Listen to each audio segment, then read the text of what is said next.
Hello, dear students. This is Dheeraj. You all are welcome in Genius Campus. Dear students, आज हम लोग class 10th का second book का last chapter पढ़ने जा रहे हैं, the book that saved the earth.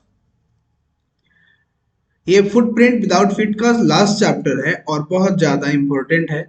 और लेटेस्ट जो सीबीएसई का सैंपल पेपर है उसमें इस चैप्टर से क्वेश्चन है। बहुत ज़्यादा समय न लेते हुए मैं आपको लाइन बाय लाइन ही इसमें आपको फुल एक्सप्लेन करूंगा समरी को, यानी कि इस चैप्टर को हम लोग समराइज करेंगे। इसके समरी के बारे में मैं आपको बताने वाला हूँ प्यारे बच्चों। चलिए शुरुआत करते हैं। इसमें कुछ कैरेक्टर्स हैं। The book that saved the earth में फर्स्ट कैरेक्टर है हिस्टोरियन का। हिस्टोरियन एक मेंबर है जो कि एक the museum of ancient history, एक म्यूजियम है, वहां पर एंशियंट हिस्ट्री के बारे में बताया जा रहा है या बताया जाता है। वहां की एक मेंबर है जो ये वहां पर जो भी लोग विजिट करने आते हैं उनको अपने पुराने इतिहास के बारे में बताती है। इसी में एक और है great and mighty think tank. ये जो है वो कमांडर इन चीफ है और यह अर्थ का नहीं है। ये जो लोग हैं great and mighty think tank, apprentice noodle, captain omega, lieutenant iota, sergeant ऊप, ये सब लोग जो हैं वो मार्स पर रहने वाले लोग हैं। ये मार्सियन हैं, इनको हम लोग मार्सियन बोलेंगे। मार्स पर रहने वाले ये लोग हैं और ये लोग आखिरकार यहाँ क्या कर रहे हैं इनके बारे में जानकारी लेने वाले हैं। और चैप्टर का नाम है the book that saved the earth. तो पहले जान लीजिए कि जो किताब ने धरती को बचाया उस किताब का नाम था मदर गूस। ये 1 नंबर का हमेशा आपको ध्यान में रखना पड़ेगा। इस चैप्टर को मैं समराइज कर रहा हूँ। चैप्टर का ओवरऑल ये है कि great and mighty think tank जो है वो मार्स का लीडर है, वहां का रूलर है और उसको ऐसा लगता है कि हम लोग धरती को आक्रमण करके अटैक करके और उसको मतलब पूरे अर्थ को अपने मतलब कब्जे में कर लेंगे। अब इस चीज को सोचता है तो उसने प्रयास किया कि क्यों ना कब्जे में कर लिया जाए। तो उसने कुछ अपने लोगों को जैसे captain omega, lieutenant iota, sergeant ऊप, इन तीनों लोगों को वह धरती पर भेजता है कि उसके बारे में पता लगाओ कि धरती पर कैसे लोग हैं, किस प्रकार का वहाँ जनजाति है, क्या हो रहा है, उसके बारे में पता करो और वहां पर हम लोग अटैक करेंगे और धरती को अपना बना लेंगे। तो ये अटैक जो हो रहा है वो कब हो रहा है? 2040 में। और ये जो हिस्टोरियन है ये इस कहानी को 25वीं शताब्दी यानी 25th सेंचुरी में ये बता रही है। वहां पर जो लोग गए हैं घूमने के लिए वहां बता रही है कि कैसे किताब ने 2040 में हमारे धरती को बचा लिया था मार्सियन के अटैक से, जो मार्स के लोगों ने अटैक किया था हमारे धरती पर। तो आइए अब कहानी की शुरुआत करते हैं। ग्रेट एंड माइटी थिंग जो है वो देखने में एक की तरह लगता है। अंडाकार उसका जो है ना फिगर है इस प्रकार का। मैं देखो इसका फिगर मैं आप सबके सामने बना देता हूँ, उतना तो अच्छा हमसे नहीं बनेगा बट फिर भी ऐसे इसके हैं। ये है इसका पैर है ऐसे, ये हो गया, ये हो गया, ये हो गया। इसको लगता है कि मैं बहुत ज्यादा विद्वान हूँ, मैं बहुत ज्यादा ज्ञानी हूँ क्योंकि मेरा जो सर है बहुत बड़ा है। और अर्थ पर जो लोग होते हैं ना उनका सर बहुत छोटा छोटा होता है। तो ये लोग उतने ज्यादा बुद्धिमान और ज्ञानी नहीं होते हैं जिसके कारण हम लोग जाकर के उन पर अटैक करके और उनको अपना बना लेंगे हम लोग। तो ग्रेट एंड माइटी थिंग अपने 3 लोगों को भेजता है कि जाओ और वहां से पता करो कि आखिरकार हम लोग धरती पर कैसे आक्रमण करेंगे। तो सबसे पहले ये तीनों जाते हैं अपने कोई व्यवस्था लेकर के और सीधा वो सबसे पहले जब अर्थ पर आते हैं तो सबसे पहले एक लाइब्रेरी में जाते हैं। और जब वो लाइब्रेरी में एंटर करते हैं तो सबसे उनको तो पता भी नहीं होता है कि लाइब्रेरी क्या होता है। तो बहुत सारे बुक्स को देखते हैं, बहुत सारे किताबों को देखते हैं, तो उनको लगता है कि यहाँ पर कोई सामान को स्टोर करने वाला ये जगह है। तो ये तीनों लोग जो है ना वो ग्रेट माइटी थिंक टैंक और अप्रेंटिस नूडल से कनेक्टेड रहते हैं।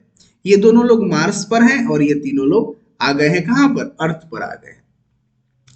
तो ये पूछते हैं कि आखिरकार हमको तो लगता है कि यहाँ ये स्टोर रूम है। अब जब बहुत विचार होता है तो ग्रेट एंड माइटी थिंक लगता है कि ये जो स्टोर में तो बहुत सारी किताबें थी। इसको लगता है कि ये सैंडविच है, क्योंकि सैंडविच में ऊपर और नीचे दो भाग होता है और बीच में जो चीजें कुछ फीलिंग्स होती हैं। तो great and mighty think tank बोलता है कि इसको ऐसा करो कि टेस्ट करो और हमको बताओ कि कैसा टेस्ट में लग रहा है। तो सर्जेंट ऊप को ये काम दिया जाता है। सर्जेंट ऊप एक किताब का कॉर्नर जो है ना उसको खाने का प्रयास करता है और खाता है। जब वो खाता है तो उसको उतना अच्छा टेस्ट नहीं हो लगता है, क्योंकि वो तो किताब था, बुक था। तो वो बताता है कि ये कोई टेस्टी चीज नहीं है, कोई खाने की चीज नहीं है। तब अप्रेंटिस नूडल को ये लगता है, क्योंकि अप्रेंटिस नूडल जो था वह थिंक टैंक का एकदम सपोर्टर था, बहुत विद्वान था, इसको बहुत ज्ञान था, लेकिन इसके ज्ञान का इस्तेमाल करके थिंक टैंक अपने आप को विद्वान कहता था। सो नूडल ने बोला कि हो सकता है कि ये जो चीज है वो कम्युनिकेट करने का कोई वस्तु है, जिससे लोग एक दूसरे से कम्युनिकेट कर सकते हैं, बात कर सकते हैं, एक दूसरे को समझ सकते हैं।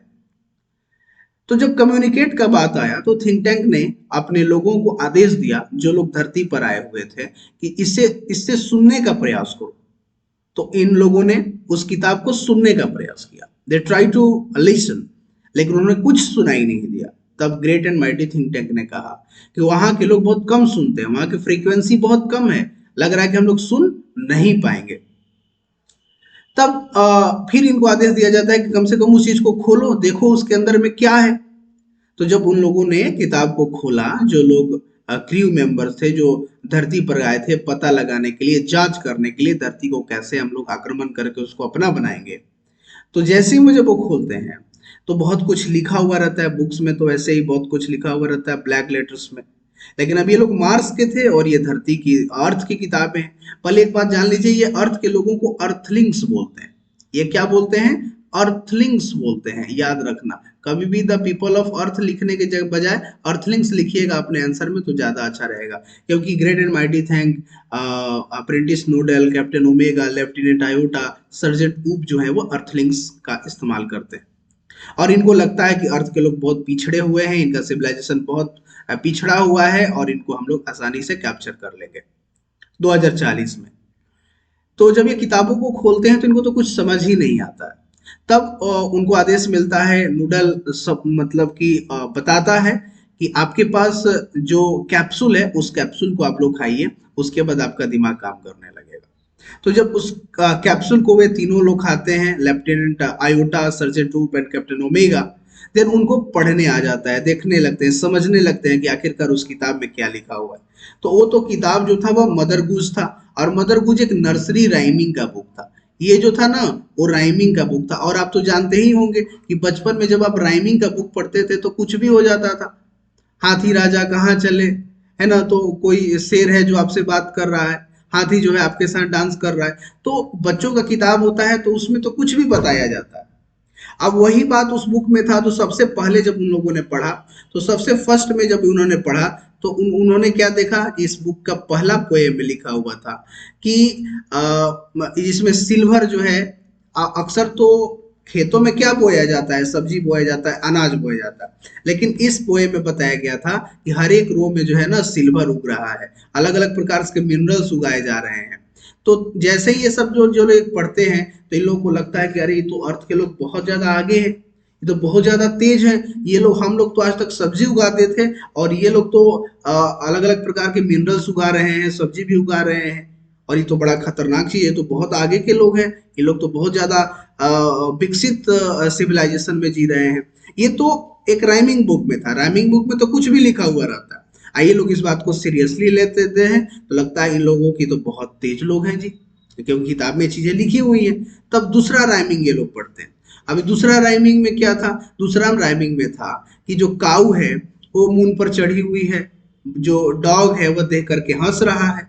तब थिंक टैंक को और डर हो जाता है कि अरे तो ये लोग बहुत बड़ा सिविलाइजेशन है, यहाँ पर तो अपने काउज को भी बहुत ज्यादा इन लोगों ने एडुकेट कर दिया है, डॉग्स को भी काफी ज्यादा एडुकेट कर दिया है, और ये मून्स पर जा रही हैं, तो ये तो बहुत हाईली एडुकेटेड लोग हैं। और यदि ऐसा ही होता रहा तब तो बहुत दिक्कत हो जाएगा और हम लोगों को भी ये लोग पकड़ लेंगे, क्योंकि बहुत ये लोग तेज लोग हैं।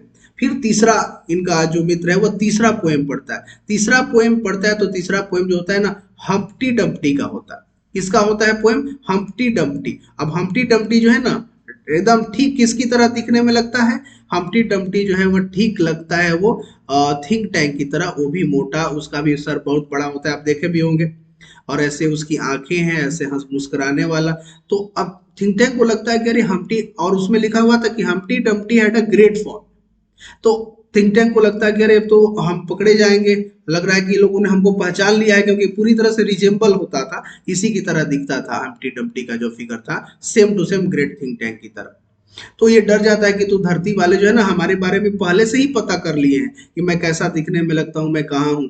तो ये जल्दी से अपने लोगों को वहां से बोलते हैं कि जल्दी से वहां से भाग करके आ जाओ मार्स के ऊपर, क्योंकि ये जो अर्थलिंग्स हैं वो बहुत एडुकेटेड हैं, बहुत ज़्यादा हाईली सिविलाइज्ड पीपल हैं, और हम लोग को पकड़ करके और हम ही लोगों को अपना मतलब गुलाम बना लेंगे। तो जल्दी से यहाँ से भागो। और हम लोग कहाँ पर चलेंगे भाग करके? अल्फा सेंचुरी में चलेंगे। अल्फा सेंचुरी जो कि बहुत दूर है और अर्थलिंग्स वहाँ पहुँच नहीं पाएंगे, इसलिए वहाँ पर भाग करके चलेंगे। तो ये कहानी को 25th सेंचुरी में हिस्टोरियंस के द्वारा बताया जाता है। जो लोग वहाँ पर मतलब म्यूजियम में आए थे, तो म्यूजियम हिस्टोरियन ने ये कहानी बताया कि 2040 में धरती पर आक्रमण हुआ था मार्शियंस के द्वारा, जो कि धरती को अपना बनाना चाहते थे, लेकिन एक किताब मदर गूज ने हमारे धरती को बचा लिया। लेकिन आज हम लोग मार्शियन के साथ मिल करके रहते हैं, और हम लोग उनके अपने भाषा को भी पढ़ाना सिखा दिए हैं, और वो भी अब खुश हैं, और हम सब मिल करके रहते हैं।